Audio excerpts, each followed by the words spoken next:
Се може очекувате југо, ама позадината не е баш југо. Возиме едно офроуд джипче. Се наоѓаме во пределот на Преспа. Заедно со мене е Мери Стојанова, етнолог, така да те наречам, етнолог од Битолскиот музеј од Битола. Се работи за проектот Act for Преспа, каде што се вршеа археолошки истражувања во изминатиот период. Покажав? Да речеме, има многу повеќе активности во рамките на проектот за Преспа, ама може бидејќи следниот подкаст ќе се фокусира баш на тие археолошки истражувања, така да може. Ми најави, овие некои ќе бидат серија на подкасти кои што ќе ги работиме тука. Интересно е вака, гледаш, имаме амбиент преспански, баш со јаболка со едно со друго. Ама баш да се доживе духот на Преспа. Сега ова е првиот подкаст од серијата и се надевам дека ќе доловиме се она што значи Преспа и за вас како стручни лица, но и за јавноста, така да бидејќи тука има и локални жители кои што се уште живеат, битесуваат во овој дел на државата. Се ме интересира, вие работевте тука на некои истражување. Ти сакам да го направиш така еден убав стручен вовед на цело. Важи. Што значи пред целој проект Act for Преспа, што подразбира? Вака сега, проектот Act for Преспа се реализира во рамките на една посебна програма која што Европската Унија ја делегира или одредена финансиска сума за да поддржи различни типови на активности и проекти. Тоа е еден голем фактички фонд на средства кои што по неколку основи ќе вклучат имплементација и реализација на проекти како од доменот на инфраструктурата, така и од доменот на заштита на културното и природното наследство. Act for Преспа токму ја тангира оваа втората оска на програмата. Како што споменав, овие средства се доделени исклучиво за македонскиот дел од Преспанскиот регион и сите активности се реализираат од кој да е тип, се реализираат на оваа територија. Особено е важно, имајќи го во предвид фактот дека ова е прекугранична територија, која што законска надлежност во делот на заштитата на културното наследство ја има Завод и музеј Битола, кој што е водечки партнер во оваа институција, во овој конзорциум или во овој проект, така да активностите кои што ќе се реализираат ќе тангираат различни аспекти од доменот на културното наследство на Преспа. Сега да да кажеме дека се наоѓаме во Наколец селото. Да, во моментот сме во село Наколец. Кога идевме наваму ја спрашав дали постојат наколни населби овде, ама каже дека не се пронајдени такви.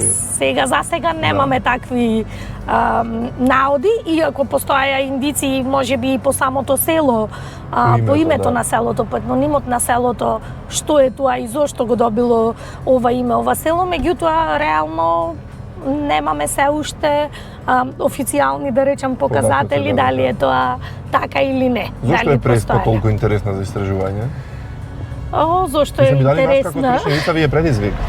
Секако, јас иако во овој проект се јавувам сега од аспект не само на етнолог, туку на проектен координатор кој што е задолжен да ги координира сите активности и од етнолошки аспект, меѓутоа и од секаков културолошки аспект, самата поделба на регионот помеѓу три држави, причините за поделбата на регионот, фактот што секој од трите региони се развивал на различен начин и зачувани се различни културни и традицијски елементи и карактеристики, сам по себе е предизвик за секој истражувач, мислам. Да.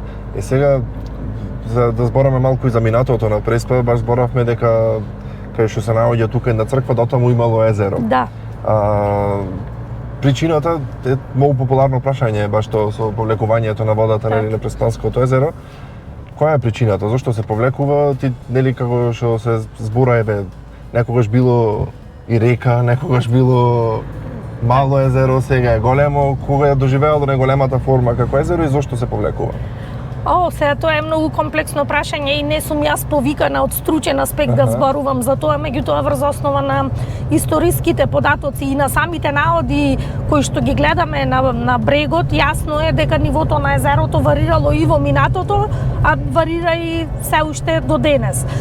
Тоа во следниот подкаст со колегите археолози ќе го дефинирате. Да, да донесам до нешто друго. Така, ама во секој случај факт е дека не е докрај истражена причината за ваквата промена на нивото на езерото, иако најверојатно во голема мера се природни фактори, намалениот проток на води, води речни води, да речам, во езерото, самите активности кои што луѓето ги превземаат од еден или друг домен кои што влијаат и врз квалитетот на водата, како и врз неговата количина, условно да кажам, така да И сега ми беше прашањето за ова, да, ќе може ќе објаснам малку пострушно останатите колеги кои што соработувале со тебе, ми беше моветот бидејќи тука се има археолошки наоѓалишта, езерото е на некој начин туризам, дали со археологија може да се направи туризам тука? Тука мислам дека со секој еден сегмент може туризам да се направи. Бидејќи нешто навиката е како на езеро, да, може туризам, ама дали во твој аспект може да се направи? Сега ако зборувам и од етнолошки, културолошки аспект, што е тоа што како понуда туристичка преспа го нуди, стварно станува збор за еден исклучително вреден регион. Значи и во делот на природното наследство, вклучувајќи го тука и Преспанското езеро кое што е прогласено за споменик на природата, вклучувајќи го и постоењето на Преспа паркот, на орнитолошкиот резерват Езерани, така и од каде да почнем, црквата Свети Ѓорги во Курбиново, значи Сливничкиот манастир, селата Љубојно, Брајчино, Долно Дупеничие, што архитектура е незаменлива, да речам, како таква и е одраз на едно минато време каде што овие села фактички не се села, туку имаат карактеристики на мали градски населби. И како во дадениот период тие села, условно да кажам, се стекнале со таков кредибилитет, со таков имидж, со таков тип на градби, зошто, какви биле влијанијата, како луѓето едноставно носеле одредени влијанија и зачувувале своји карактеристики во периодот. Како се развивало, ете тоа е вистина интересна приказна која што мислам дека можеш да ми ја одговориш. Во еден сегмент до некаде па се Преспа историски гледано од секогаш представува еден посебен и исклучителен центар и од верски и од културолошки аспект. Нема да зборувам многу за историските податоци, за историското минато, влијанието на Преспа или местото на Преспа за време на владењето на цар Самоил, пред и потоа и така натаму. Меѓутоа, во последните 2-3 века може слободно да кажеме дека во Преспа, населението од Преспа широко распространето било во светот.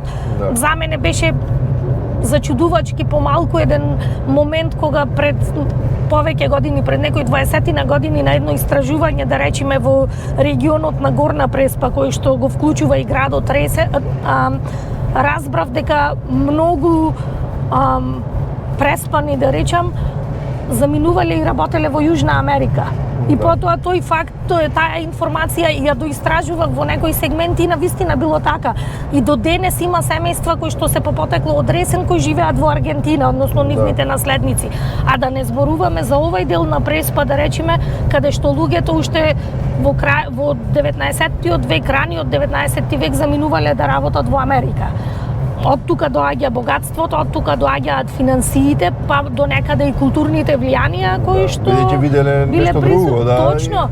Значи, тука. Знаете како дури и денес кога ние патуваме или заминуваме на одреден период пократок или подолг во одредена средина или ако некој од нас се пресели, ги попримаме барем до одредена мера карактеристиките на земјата во која што одиме. И тоа така било. Мажите, тоа е еден факт, како да речам, неоспорив, каде што знаеме дека токму заради позицијата на мажите и нивните чести патувања во странство, комуникација и така натаму, биле првите кои што ги оставаат традиционалните носии.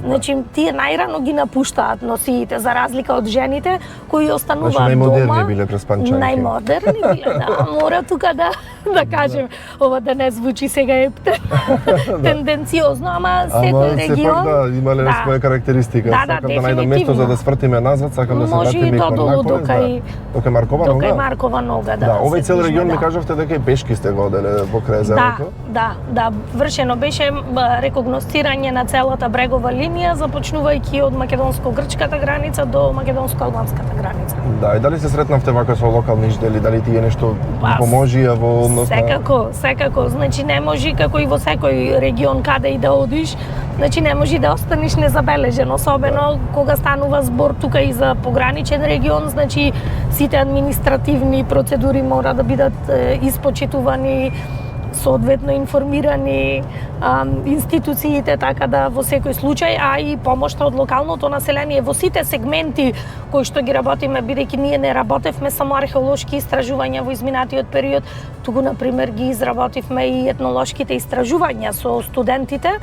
Тоа беа истражувања во кои што беа вклучени студенти од Институтот за етнологија и антропологија од Скопје при Природно-математичкиот факултет, со кои што вршевме соодветни теренски етнолошки истражувања, поврзани со традиционалната исхрана, традиционалните садови и покуќни на кои се користеле за подготовка на храна, носијата, некои наративи зачувани до денес за постојањето на езерото или други легенди, така да тие материјали исто така што ги завршат студентите со обработка ќе бидат доставени и ќе станат дел од базата на податоци и информации и на Завод и музеј Битола и на проектот сам по себе. И сега колку е тешко или лесно во денешно време се најдат информации за вакви некои истражувања кои што се стручни, подлежат на многу време посветено, не знам, теренско истражување.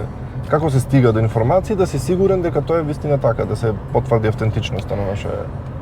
Прво станува збор за проверка на факти, значи една иста информација од базичните моменти да се провери од повеќе испитаници на повеќе начини. Значи дали во врзани, во структурирани интервјуа, во неструктурирани, официјални, неофицијални разговори и така натаму. Кога станува после тоа да се провери и во историските податоци, во каква и да е друга литература која што треба да ни биде достапна во зависност од тоа за каков тип на истражување станува збор, така да тие процеси се веќе продлабочени и може да дадат различни димензии, различни информации кои и нас самите не изненадуваат. Во моментите кога подготвуваме одреден проект или кога ја градиме проектната идеја и самата конструкција на проектот, тргнуваме од моменталните актуелни податоци и сознанија. Ама самите истражувања може да дадат една сосем поинаква димензија. Ист ќе биде фактот за археолошките истражувања, некако постојано не води патот натаму, меѓутоа во рамките на овој проект ќе бидат реализирани и ќе биде реализирана од поголемите активности на музејот, зборам на Завод и музеј Битола, и конзервацијата на живописот на црквата Света Петка од Брајчино, една од позначајните културно-историски споменици, потоа третата или завршна фаза од конзервација на кровот на Сарајот во Ресен. Ќе се собираат сите овие податоци, треба да биде изработена 3D мапа на база на податоци на објектите кои што ќе бидат исцртани условно да кажем од студентите архитекти кои што се вклучени во самиот проект, можеби малку доцна, ама требаше да кажем на самиот почеток дека покрај Завод и музеј Битола партнери во овој проект се Издруженијето за развој на алтернативен туризам од Љубојно, потоа Аристотелис факултетот од Солун, односно катедрата за археологија, невладината организација Идеја за култура или Idea for Culture од Грција, како и Музејот на средновековна уметност или како што го познаваат во поголем делокруг да речам, Музејот на иконите од Корча. Така да дел од овие партнери ни се познати од некои претходни соработки со кои што сме ги имале, а дел се ова фактички е ново партнерство кое што Завод и музеј го изгради, да речам, или го гради во рамките на имплементација на овој проект.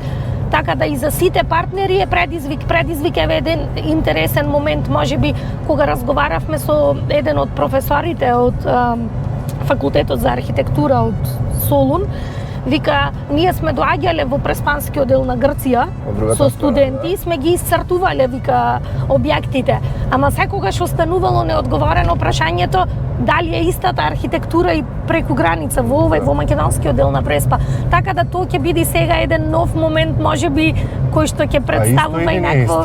Да ти не сум бил во тој дел и јас. Па во одреден дел од целата, да, Герман и овие пограничните села кои што се тука, архитектурата е малтене идентична.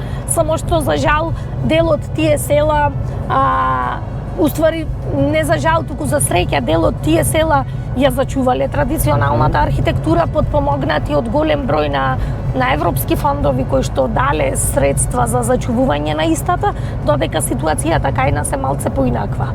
Значи, станува збор за одредена негрижа, за многу често е причината и нерешени имотно-правни односи, па куќата, објектот не се знае чив е, кој треба да се грижи, така натаму, значи бројни и веројатно фактори. и селувањето можеби ги оставило куќите. Секако, најголем дел од тие објекти се напуштени бидејќи нивните собственици или наследници на собствениците живеат во странство. Да. Ова е претежно иселенички крај и тој факт останува до денес присутен.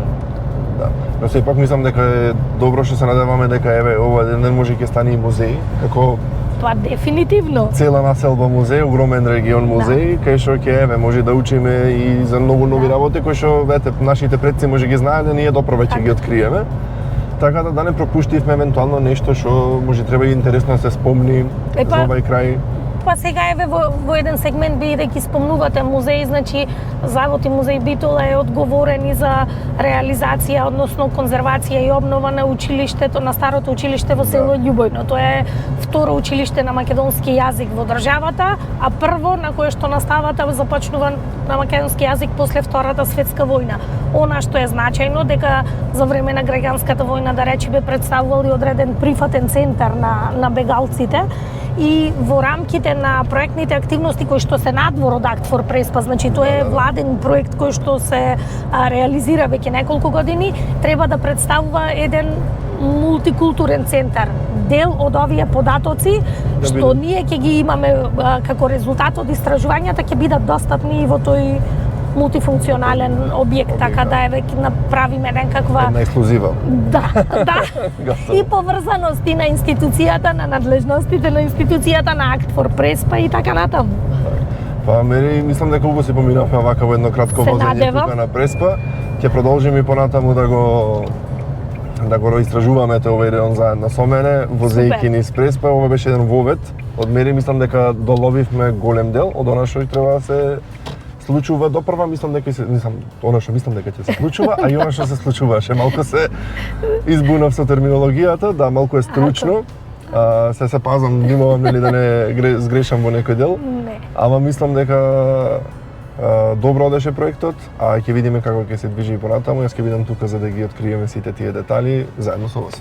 Фала многу, јас би се заблагодарила, значи ова е една исклучителна можност проектот Act for Prespa да биде представен на пошироката јавност на еден ваков начин. И пак ќе речам, особено е значајно што проектот се имплементира во рамките на програмата EU for Prespa, така да сите придобивки кои што ќе ги имаме од проектот како резултати се подеднакво важни за сите нас. Да, и пред да речеме чао, едно кратко прашање имам само за крај. Како ја гледаш Преспа за 10 на 15 години? Не е кратко, ова е многу долго прашање. Јас се надевам дека сите овие работи кои што ги реализираме и резултати кои што ги добиваме ќе почнат да влијат пред се на промена на свеста на населението за одредени работи, за вредноста на регионот, за тоа што е и не само на регионот, на луѓето од регионот, туку на луѓето во цела држава, бидејќи ние самите не сме свесни што поседуваме. Да. И тоа е жалосно кога чекаме некој друг да ни каже кои се нашите вредности, а уствари сите тие вредности во суштина ни се надофат на раката. Така да се надевам на поголема грижа на сите нас кон нашите културно-историски споменици и традицијски вредности кои што ги поседуваме. Одлично. Сам дека беше супер порака за крајте и телефонот се возбуди ми падна джепот. Така да ова нешто значи. Фала ти за возењето, убаво мислам дека се поминавме. А вие гледајте, не продолжуваме понатаму, во наредната епизода ќе имаме да откријам, хајде да откријам малку. Може. За некои истражување под вода. А може би и над вода. А може и над вода, да. Ете така. Чао, чао.